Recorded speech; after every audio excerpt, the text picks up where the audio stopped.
that's the end of the lecture on that part. So does anybody have any questions or anything on Is there that? a map of, or the investigators, do you guys keep a map of the United States and map where these are the highest concentrated and, I mean, is there any kind I of like you. pattern? You want to be on my team? Yeah, I would love to. I actually created a map. I'm a nerd. I had it laminated. You know, this stuff's expensive. We put all of our own research money, you know, buying FLIR cameras and all this. But I had this huge map of Tennessee since I'm the state director of Tennessee. And I also have my private research group called Sheer Research that I've had for 35 years.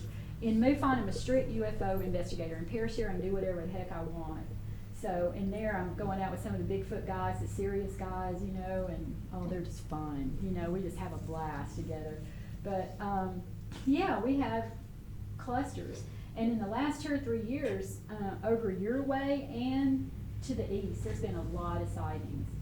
You know, we're getting probably There's 10. a lot of special stuff going on with Lynchburg. There is a lot of crystal and limestone, and there's also a lot of iron in the soil because we have the red clay. So I was talking to some other people, and that basically is natural organite. And you literally can watch storms bust up as they come into Lynchburg. And the energies of certain spots, just like Jack Daniels gets all their water from one cave. There's a reason why. And it's just like, if you go towards that cave, you can feel that, you know, the coolness off the water if you get close to that opening, and it's just, you feel a difference between the whole property in that one spot. And there's places all over Lynchburg like that. And once again, ley lines, well, crystal conducts electricity. Well, you've got ley lines all running through Lynchburg, so probably one reason And I that did is get the to hot go in spot. the cave, there is a huge cave up there under the hill, I guess they call it Barbecue Hill. And I got to go in there for a Lynchburg leadership group. And I think they said they could fit 2 747s nose to nose Wow. in there, that's how big it is. But it has that same feel that he's talking about to it. Guys, we've all known that. You know, all this is good points. You know, there's places on the earth where, you know, the magnetic fields are really high. Those things, you know, can, you know, turn your car off. You know, they, you know, interfere with electrical conduction, you know, like he's talking about. That's why I think people's cars die. You know, so that's why I talk to groups. If you've had something weird happen, you know, call me. We'll get a team down here. We'll bring all the gear down and all the FLIR cameras, and I have access to some super cool guys, and I mean, some of these guys never come out of the woods. I mean, we've been really capturing some unusual stuff.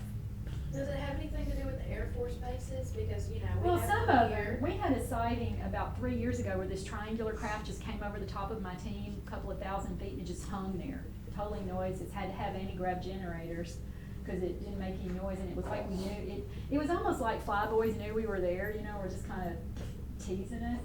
But to this day, I don't think that was alien. I think that was actually, if that TR-3B exists, you know, it was just, they were out playing and came over. So, yeah, there's places where we've got tech, you better believe, now, especially since they retired the SR-71.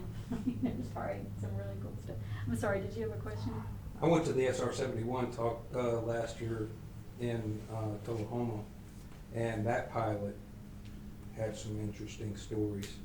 But I'm wondering more if they're more interdimensional beings instead of so much outer space. Wondering if you have seen them make a star in a vacuum of water, a chamber full of water in a vacuum, applying sound frequencies, and you can actually see if it's made of a star, and it looked like that picture. And then when certain optics are used to look at our stars, the Book of Enoch talks about the firmament, and we are as above so below, and the water, and there's a lot of stuff in the Book of Enoch and stuff that says, you know, that's, those stars are in water, and it's, everything we see is a frequency. Mm-hmm. So have you applied anything to, have your geek squad said anything about Yeah. that? It could be I harmonics think or something? Yeah, I mean, you know, if you understand Well, just even our current level of technology, you know, look at the guys that, you know, designed all the mathematics for our cell phones. They have to take into consideration the gravitational forces are different on the Earth than at the satellite. They have to make all these adjustments, you know, for that.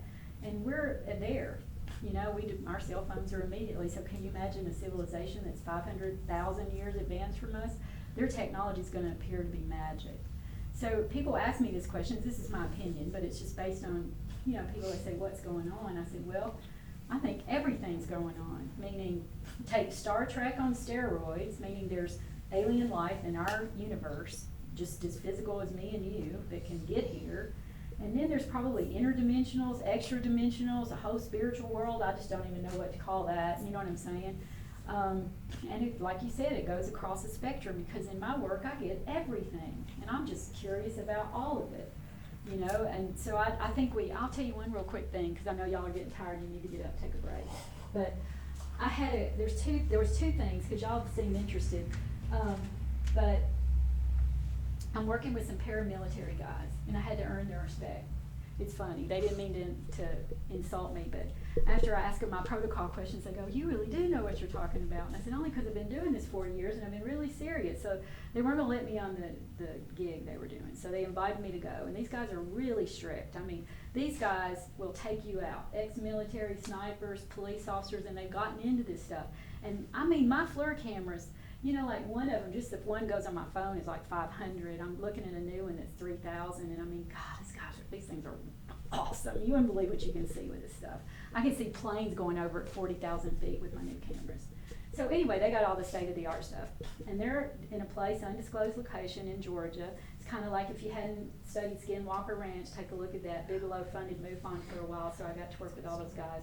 Those guys were freaked out what they saw at Skinwalker Ranch. It went against everything we know about physics. But anyway, my buddies down here, this is what happened to them. Can you imagine this? We're all decked out. And guys, you know, just think of what we have to go through. I was doing research on snake boots in the spring, because there's so many rattlesnakes and stuff where we were hunting. I had to get all these chaps, you know, that go all the way up my legs so I don't get snake bit. And it's 800 degrees, and we have to wear our camo crap, you know, excuse me. You know, we got all this headgear on, you know, so you can see at night. Anyway, the guys went out, and they love it, you know, don't let them fool you. So they're out, and they've even changed protocols because this happened. So they were out, they've been having all this paranormal stuff in this area where, you know, in natural woods, sometimes you'll get the woods, but then you'll just have a pasture, you know, that's kind of open. Well, they were having all these lights coming up out of the ground and all these orbs and things like you saw in here. So they had you know, we have protocols of how we're going to approach it and what we're going to do, and we'll either, you know, it's not like we're being snipers, but kind of, we're going to catch it in the crossfire. So there was part of the team over here and part of the team over here, and then they were going to have one volunteer walk through this pasture, okay? We won't do that anymore alone, okay? So anyway, we're all, you know, the team's all ready, and so the guy starts to walk through the pasture, and I swear to God, he's standing right here, he disappears. He turns into a flash of light, he disappears, and he appears over here 40 feet away. Has no memory. What happened to him there? To go through a portal? We don't know. Philadelphia experiment. I don't know. This was in a natural place, in a wilderness. I said, that freaked me out. I said, guys, y'all be careful. You may not come back. I mean, so, and in my FLIR cameras, I got a picture, I can show it to you. Probably about a year ago, I had a young man send me a video, put it through every forensic test I could with my optics guys. He didn't fake it. It was a poor little family. He had his computer sitting on a chair in a closet, so he didn't have any high-end software to fake the thing. And it shows this he lives in the middle of nowhere. It shows this little rod of light. You can see it on my Parachute research page on Facebook. I got it up. It's called Transforming Lives. This little rod of light, it touches the ground. And when it touches the ground, floats over here and touches the ground, turns into this little bitty entity that walks across, and it even looks up like this. It's little. Turns around, looks around, picks up some stuff, goes around the tree, and when it comes out on the other side, it's an orb like that, and shoots off. I get cold chills. I took my team down there. I said, yeah, I can't wait. Let's go. We get my team down there. We get our FLIR cameras. We're out in the middle of nowhere, and this entity shows up on our FLIR camera. Can't see it with the naked eye, out of our visual spectrum. And it's going like this at us. Like trying to I didn't feel scared. It was like, I mean, I had a young investigator, you can't make this up. He goes, what do we do now? I go, we just punt, you know, keep filming. And you remind me of one of my other investigators. He goes, I'm not scared, I'm gonna walk over there. So we're in the middle of nowhere going, up 20, over 2, you know, trying to get him over close. And he got right next to this thing, it looked like on the cameras, and it was like 5'10" or 5'11", his height, and it was going, and it was trying to get us to see it. So not everything is evil, you know, people think everything's evil. No, that thing wasn't trying to hurt us. Do you watch Wraith Chasers or any of the ghost hunter things you do? So those little, the cameras that they have now that show the little stick figure? Yeah. Is that kind of what it looks like? Where Y'all it look, looks like I'll this go to is- my page, I it's think that's Parashare weird. Research, Parashare Research, you can take one of my cards so you can find it. And it's under, the name of the video is Transforming Lights. Well, if so, then those things are caught on camera a lot now. Yeah. Those little stick, and they are So- small little, Yeah, and this was small, and these guys, oh my gosh, I could go on and on, I'm gonna shut up, cause y'all need to get up, but, so I can end, or I can tell you one more thing, y'all let me know, cause y'all wanna get up. We traveled to get here, girl. Okay, so I love this lecture has never been done before, so I'm gonna share it with you guys. The guys say it, this guy's gonna let me share his, I'll show it to you. Let me show it to you. That